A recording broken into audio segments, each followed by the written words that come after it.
这里聚集了从各地来参赛的选手，每一个都身怀绝技。有请我们的导师魏博奇。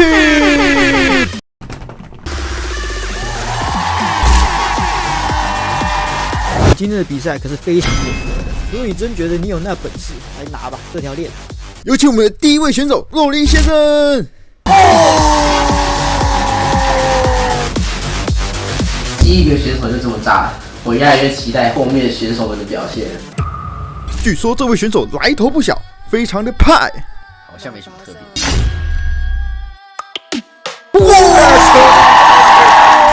说真的，当他转过来那一刻，我气了。选手续航目前发生的争执。我想看下一位选手。